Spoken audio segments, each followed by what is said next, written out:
Physique 9e, nous voilà pour une troisième vidéo sur l'électricité. Définitivement, c'est un chapitre un petit peu long, hein. Et nous allons voir aujourd'hui quelques autres notions qui n'ont pas été vues les deux premières fois.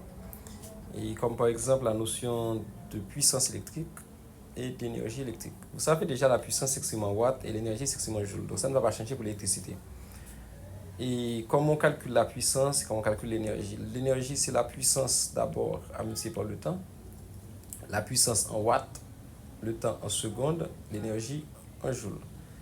Et la puissance, c'est la tension à multiplier par l'intensité. Rappelez-vous que l'intensité, c'est en ampères et la tension en volts. Et la première formule, ça peut aussi P égale UI, ok? La loi d'Ohm, U égale RI. Donc on peut remplacer U par RI. À ce moment-là, on aura RI par I, ce qui donne RI carré.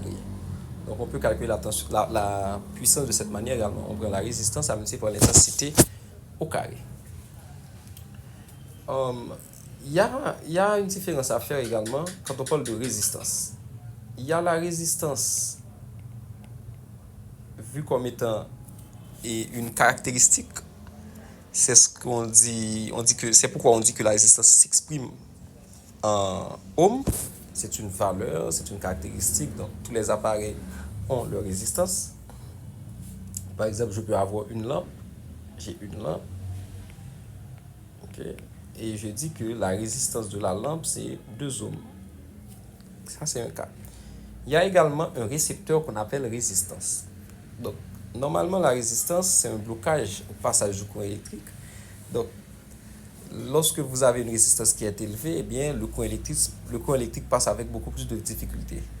On peut considérer, par exemple, que les bons conducteurs ont des résistances quasi nulles, alors que les isolants ont des résistances très très très élevées.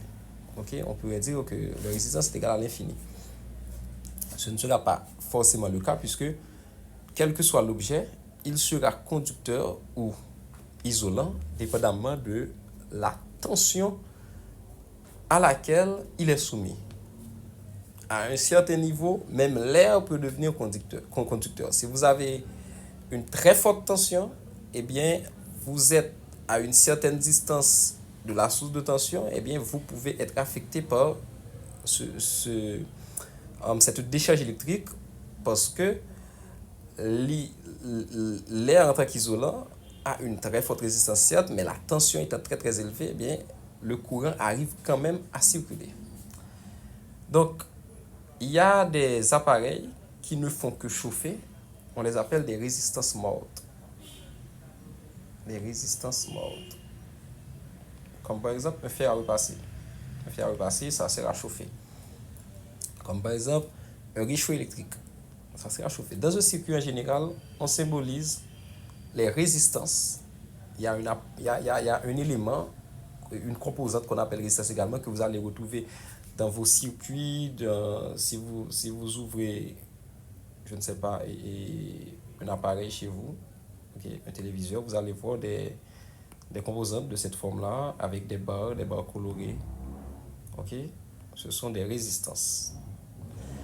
Donc, ces résistances-là, ils sont symbolisés par un dipôle en zigzag. Ainsi donc, nous avons la puissance et l'énergie, la puissance en watts, l'énergie en joules, et on a déjà vu la tension, la résistance et l'intensité. Parlons maintenant de la tension nominale, ce qu'on appelle la tension nominale. Lorsque vous achetez un appareil, vous achetez une lampe par exemple, vous allez voir sur la lampe, il y a une indication de tension et une indication de puissance. Eh bien, c'est ce qu'on appelle la puissance nominale et la tension nominale. Ça veut dire, c'est la tension qui est nommée, c'est la tension qui est désignée, c'est la tension qui est indiquée par le fabricant. La puissance, c'est la même chose. Mais dans la réalité, cette tension-là n'est pas forcément réelle, cette tension-là n'est pas forcément alimentée. Par exemple, on peut avoir cette lampe, disons que cette lampe a une tension nominale de 5 volts, U égale à 5 volts, Maintenant, normalement, pour fonctionner, cette lampe doit avoir une alimentation de 5 volts. Mais on peut bien brancher cette lampe dans une alimentation de 6 volts, par exemple. À ce moment-là, la lampe va briller plus fortement que la normale. Ou bien une alimentation de 4 volts. À ce moment-là, la lampe va briller un peu moins que la normale. Donc, la tension réelle de la lampe, dans ce cas, sera 6 volts. Mais la tension nominale, c'est 5 volts, c'est-à-dire la tension d'indication. Quand vous prenez vos chargeurs de téléphone, eh bien, vos chargeurs de téléphone se branchent dans le réseau.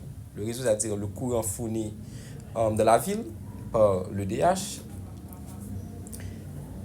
Mais ce que le téléphone reçoit, il y a la petite boîte qui transforme le courant du réseau, qui est un courant qui va jusqu'à 110 volts, 120 volts.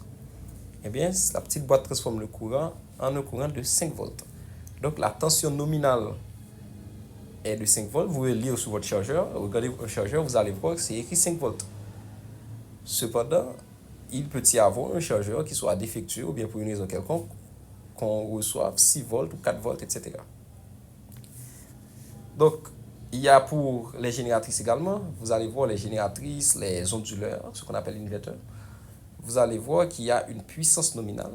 On vous dit par exemple, et ça donne 1500 watts. 1500 watts, c'est la puissance nominale. Mais dans la réalité, si vous mesurez la puissance, vous allez voir que ça ne donne pas forcément 1500 watts. D'où la question de rendement. Le rendement, c'est quoi? C'est le rapport entre la puissance utile sur la puissance fournie. Alors, ce qu'il faut retenir, c'est que ce qu'on appelle puissance utile, ça peut varier d'une littérature à une autre. Ce qu'on appelle puissance fournie également. Donc, lorsque vous avez un appareil et que l'appareil vous dit qu'il va fournir telle puissance, on peut l'appeler puissance fournie. Mais en réalité, c'est pas la puissance, cette puissance-là n'est pas fournie. La puissance qui est récoltée, on peut bien l'appeler la puissance utile. Okay? Mais on pourrait aussi l'appeler puissance fournie. Mais ce qu'il faut savoir, c'est que dans le cas de rendement, la puissance, c'est un rapport de deux puissances, c'est-à-dire deux valeurs de mêmes unités. Donc le rendement n'a pas d'unité. Le rendement va vous donner une valeur décimale inférieure ou égale à 1. Puisque puissance, le numérateur est toujours inférieur au dénominateur, donc ce sera inférieur à 1.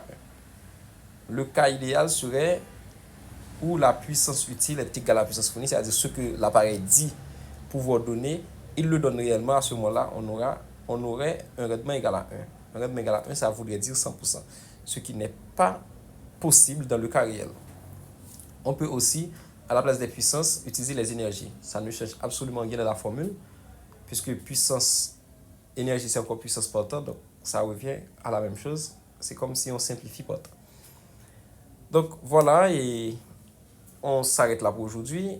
Et bien entendu, il y a des exercices au niveau de la description. Prenez le temps de les consulter, prenez le temps de les faire pour pouvoir tester votre compréhension des notions qui ont été vues. Je vous dis merci et c'est la dernière vidéo pour cette partie électricité. À bientôt.